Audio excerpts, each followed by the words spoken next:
Assalamualaikum warahmatullahi wabarakatuh. Kami dari kelompok 1 ingin melakukan wawancara di tempat usaha Bapak Udin. Perkenalkan, nama saya Syarif Hidayat dengan NIM 1022. Nama saya Salsabila Ramadhani dengan NIM 2023-03-1016. Nama saya Francisca Angelina dengan NIM 2023-03-1038. Nama saya Wilfrida Aprilianasu dengan NIM 2023-03-1009. Nama saya Apriska Vesalia Selomisna dengan NIM 2023-03-1036. Kenalkan, nama saya Akbar Nur Hadi dengan NIM 2023-03-1047. Saya Mardini dengan NIM 2023-03-1033. Saya Atila Adrian dengan NIM 2023-03-1012. Saya Miftahul Khairul Fuadi dengan NIM 2023-03-1030. Saya Bigel Sabriel dengan NIM 2023-03-1042. Di sini saya ingin menjelaskan tentang profil usaha yang akan kami wawancara. Usaha tempe Pak Udin ini merupakan usaha UMKM yang bergerak di bidang produksi dan penjualan tempe. Untuk ini didirikan oleh Bapak Udin pada tahun 2010 di Pasar Lontar, Jakarta Utara. Awalnya usaha ini dimulai dari skala kecil dengan tujuan memenuhi kebutuhan masyarakat akan bahan makan sehari-hari. Pada awal berdirinya, usaha tempe Pak Udin hanya berperan sebagai reseller. Bapak Udin membeli tempe dari produsen lain, kemudian menjualnya lagi ke pasar. Meskipun masih sederhana, usaha ini mampu bertahan karena pelayanan cukup baik dan kualitas produk yang cukup baik.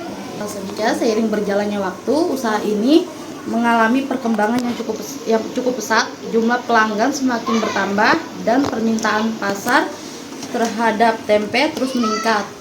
Hal tersebut membuat Bapak Udin mulai mengembangkan usahanya agar lebih mandiri dalam proses produksi.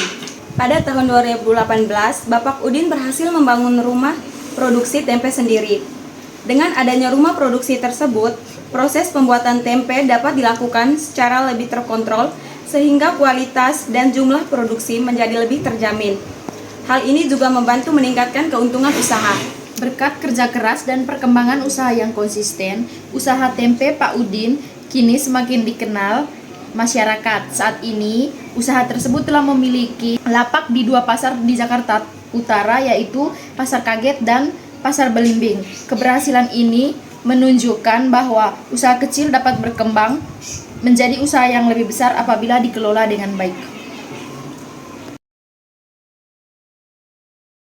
Sebelumnya, terima kasih Kak karena telah menyempatkan waktu untuk diwawancarai. Boleh perkenalan terlebih dahulu Kak. Nama Kakak siapa? Nama saya Santi. Cuma tanya Kak Santi, itu pernah gak sih ada alat yang produksi tempenya pernah rusak? Kalau pernah, itu gimana cara ngatasinnya? Kalau rusak dibawa ke servis. Kalau misalkan memang nggak bisa dibetulin, beli yang baru sih paling. Untuk selanjutnya Kak, apakah pernah terjadi kesalahan dalam pengelolaan keuangan? Jika pernah, bagaimana cara mengatasinya ya Kak? Kalau misalnya terjadi kesalahan, direvisi lagi sih kayak pengeluarannya, ya kayak gitu diperbaiki terus. Ya untuk saat ini sih belum sih. Untuk selanjutnya, harga kedelai itu kan kadang suka naik, ngalamin kenaikan ya Pak. Terus bagaimana cara mengatasinya Kak? Naikin harga jual. Naikin harga jual. Tapi bukannya kalau misalnya harga jual itu bakalan, maksudnya pembelinya bakalan kayak apa? Harganya naik nih, nanti lagi belinya atau gimana? Ada yang ngeluh juga sih, tapi ya gimana pun juga enggak sih, tempe tetap paling murah nggak sih buat kebutuhan protein paling murah. Kenapa enggak yang maksudnya bentuk tempenya yang dikecilin tapi harganya tetap sama gitu? Enggak, karena emang biasa begitu. Terus juga kan suka ada di berita juga kan, jadi udah pada tahu kalau harga kacang naik, jadi pada ngerti sih. Tapi kalau misalnya ada, pernah nggak sih kayak kacang ada turun gitu, harga kacangnya turun, bukan naik? Jarang. Hampir nggak pernah ya? Enggak. Paling kembali ke harga awal sih, nggak turun. Kalau misalnya pengaruh kenaikan harga bahan baku terhadap usaha gimana Kak? Lancar aja sih, karena kan ya itu tadi, kalau misalkan naik ya udah harga jualnya naik. Berarti hampir nggak berpengaruh apa-apa ya sebenarnya? Ya berpengaruh sih. Cuman ya berpengaruhnya sedikit, kayak agak turun. Paling dikurangin usahanya kayak produksinya. Tapi maksudnya kendala apa sih yang paling susah gitu, maksudnya yang paling ditangani waktu jalan usaha ini? Semuanya lancar. Lancar aja. Karena kan memang dari dulu-dulunya juga udah ada usahanya kan, dari ibu udah sampai sekarang udah nggak ada, jadi udah dari dulunya. Sekarang tinggal nerusin. Oh, jadi kakak yang nerusin ya? Iya. Kakak keberapa? Apanya? Maksudnya yang nerusin usaha ini kakak keberapa? Ya kedua sih dari orang tua. Kita pertanyaan selanjutnya, langkah yang dilakukan untuk mengatasi kenaikan harga bahan baku itu apa? Langkahnya yang tadi naikin. Naikin harga aja berarti.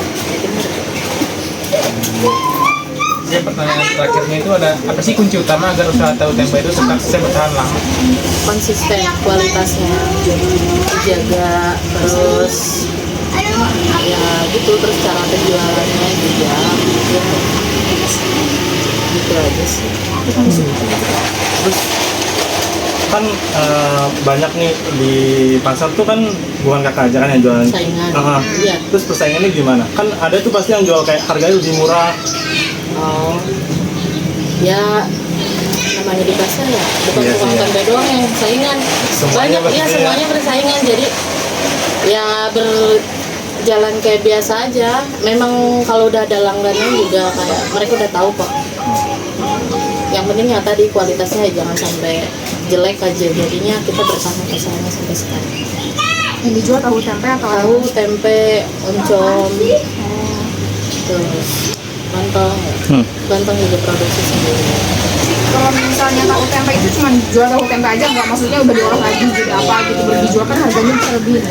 Enggak, kita jual tahu tempe mentah aja. Paling kalau ada yang diolah tauco kayaknya ya, tapi kita nggak jual sih. Alhamdulillah setiap hari selalu habis. Kalau misalnya produksi itu per hari atau gimana? Per hari Satu hari berapa kilo? sampai Itu berapa sih? 80 kiloan lah, Itu 80 kilo cuma buat tahu atau tempe atau dua-duanya? dua-duanya. Baik, terima kasih untuk meluangkan waktunya.